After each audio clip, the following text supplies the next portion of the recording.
Package होता है और प्रॉपरली उसमें बहुत कुछ बाकायदा ऐसे फीड किया हुआ रहता है। हम लोग देखते हैं उसका मैक्सिमम उसका प्राइस, उसका डेट, इससे ज़्यादा हम लोग नहीं लिखते हैं। पहले सब कुछ वो लोग लिखते भी नहीं थे, पर 2006 में FSSAI पैकेट के ऊपर लिखा हुआ रहता है, food standard and security authority of India, जो नियम लागू किए हैं ये लिखना पड़ेगा आपको। क्या लिखना पड़ेगा? ब्रांड का नेम, उसमें क्या है पैकेट के अंदर, उसका विवरण, उसमें अगर कुछ प्रिजर्वेटिव दिया हुआ है, कुछ एक्सटर्नल कलर ऐड किया हुआ है, उसमें अगर कुछ फ्लेवर ऐड किया हुआ है, उसका वजन कितना है और वजन के हिसाब में उसमें कितना न्यूट्रिशन है, कितने कैलोरी है, सब डिटेल्स आपको देना पड़ेगा। अगर कुछ हानिकारक है तो भी उसको मेंशन करना पड़ेगा। एज पर एग्जाम्पल, गर्मी का मौसम है, हम सब आइसक्रीम खा रहे हैं बाहर आइसक्रीम, पैकेट के ऊपर आप लोग देखिएगा ना क्या लिखा हुआ रहता है, आइसक्रीम लिखा हुआ रहता है पैकेट के ऊपर। मोस्टली लिखा हुआ रहता है फ्रोजन डेजर्ट, मतलब ये जो है ये वनस्पति या फिर कोई भी वेजिटेबल ऑयल से बन रहा है। आइसक्रीम बस उन्हीं पर्टिकुलर प्रोडक्ट्स के ऊपर लिखा हुआ रहता है जो प्रॉपरली मिल्क से बनता है। कुछ ब्रांड्स है जो बनाते हैं उसमें लिखा हुआ रहता है रियल आइसक्रीम, बाकी में लिखा हुआ रहता है फ्रोजन डेजर्ट। दूसरा एग्जाम्पल, घर पे केचप यूज होता है, मोस्टली यूज होने वाला ब्रांड कौन सा है? किसान का। पैकेट को बड़ा बड़ा करके फ्रेश टमाटो केचप, पैकेट के पीछे देखिएगा आज लिखा हुआ रहेगा this is only a brand name and it does not represent true nature, मतलब फ्रेश टमाटो इनका नाम है, वो लोग नहीं दे रहे हैं। लास्ट एग्जाम्पल, मार्केट में ड्रिंक आया है ORS, नेचुरली हम लोग क्या समझेंगे ORS का लिक्विड फॉर्म है, नीचे छोटा करके लिखा हुआ है नॉट एन ORS, पर वो हम लोग नहीं देखते। मान लीजिए जब ORS पीने का जरूरत पड़ता है, मतलब बॉडी डिहाइड्रेटेड है, उस टाइम अगर उसको पिएंगे तो क्या होगा? अच्छा होगा कि और भी हानि पहुंच जाएगा। इसीलिए जब हम लोग किसी चीज़ को खरीदेंगे एक ही बार तो देखना है, फिर तो वो याद रहेगा, बाद में तो देखना नहीं पड़ेगा। क्लियर?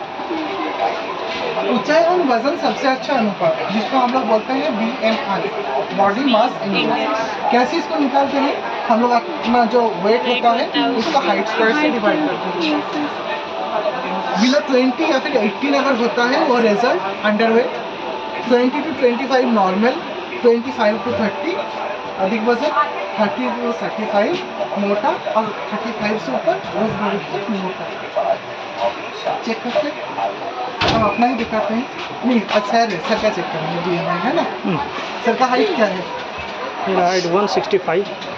यहाँ सर फुट और ये इसमें है क्या चीज़ में फीट में देना है? हाँ 5-6 यहाँ पर रखते हैं।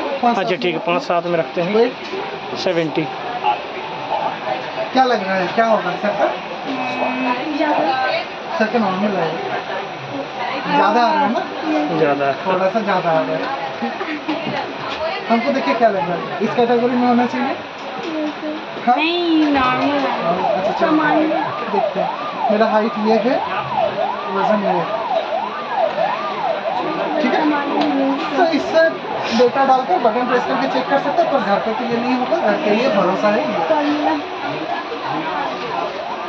खाना खाने से तो एनर्जी हम लोग गेन कर चुके हैं, अब दिन भर में हम लोग कितनी एनर्जी खर्च करते हैं? बैठ के पियानो अगर बजाएंगे या फिर बैठ के कुछ काम कर रहे हैं ऐसा, तो उसमें 108 किलो कैलोरी खर्च होता है 1 घंटे में। टेबल टेनिस 184 किलो कैलोरी, तैरना 342 किलो कैलोरी, जूडो 530, टेनिस खेलना 294, लिखना ओनली 82 किलो कैलोरी, मतलब पढ़ाई लिखाई में सबसे कम एनर्जी खर्च होता है। बास्केटबॉल 372, रस्सी कूदना 438, इतना कैलोरी 1-1 घंटे में खर्च होता है। क्लियर? डाइजेस्टिव सिस्टम सब तो आप लोग पढ़े हो, क्या है? खाना खाते हैं, ओरल कैविटी है, यहाँ पर क्या है? सैलिवरी ग्लैंड, जहाँ से सलाइवा सिक्रेशन हो रहा है, जिसके साथ साथ कुछ एंजाइम है जैसे लाइपेज, अमाइलेज और टी से एक नाम है ना, याद कर लीजिएगा। तो उसका काम है खाना को, मोस्टली कार्बोहाइड्रेट रिलेटेड जो फूड होता है उसको स्लाइटली तोड़ना, और खाना स्लिपरी बना देता है सलाइवा जो है, ताकि हम लोग इजीली उसको इंटेक कर सकें। ये फूड पाइप यानी इसको हम लोग क्या बोलते हैं, ऑसोफेगस बोलते हैं। खाना कहाँ पहुँचता है, स्टमक। क्या प्रेजेंट है, HCl, पेप्सिन। पेप्सिन का काम क्या है, प्रोटीन को सिंथेसिस करना। पैनक्रियाटिक जूस आता है पैनक्रियास से, उसके साथ साथ कौन सा हार्मोन आता है, इंसुलिन और ग्लूकागॉन, जिसका काम क्या है, कार्बोहाइड्रेट लेवल को मेंटेन करना। ठीक है, लीवर से बाइल जूस और पित्ताशय से पित्त, सब कुछ खाना को यहाँ पचाने का कोशिश करता है, पर यहाँ पर कंप्लीट डाइजेशन नहीं हो पाता।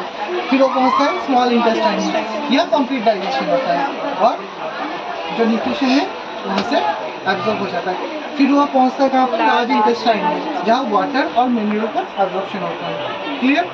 अब ये बताइए, ये दोनों मतलब लार्ज इंटेस्टाइन और स्मॉल इंटेस्टाइन में बड़ा कौन है और छोटा कौन है? स्मॉल इंटेस्टाइन बड़ा है और लार्ज इंटेस्टाइन छोटा है। तो नाम ऐसे उल्टा क्यों? स्मॉल इंटेस्टाइन देखने में छोटा है, तो है नहीं, एक्चुअली इसका डायमीटर छोटा है, हाँ, इसका हाँ, डायमीटर बड़ा है। बड़ा है। क्लियर। हाँ। फूड पॉइजनिंग खास विषाक्त था, साल भर में 2-3 बार हो जाता है सभी को। सिम्टम क्या है, पेट में टेंजी, मिचलाना, दस्त, उल्टी आना, चक्कर आना, बुखार। क्यों होता है, सड़ा गला भोजन, बासी भोजन, खराब अंडा और ये तो मेन है दूषित जल एवं भोजन। बाहर का खाना खाने से होता है ना, मानसून के टाइम में ज़्यादा होता है, इधर उधर का पानी पी लेते हैं हम लोग। हाथों की सफाई, बर्तनों की सफाई, सब्जी तथा फल को साफ पानी से धोना है और ताजे भोजन का सेवन करना है। फ्रूट्स खरीदने जाते हैं, बोलते हैं ना मीठा हो तो ग्रेप्स, और क्या करते हैं, एक दे देते हैं बिना धुना हुआ, इसलिए हम लोग खा जाते हैं, तो उससे हानि पहुँचता है। फिर यहाँ पर देखिए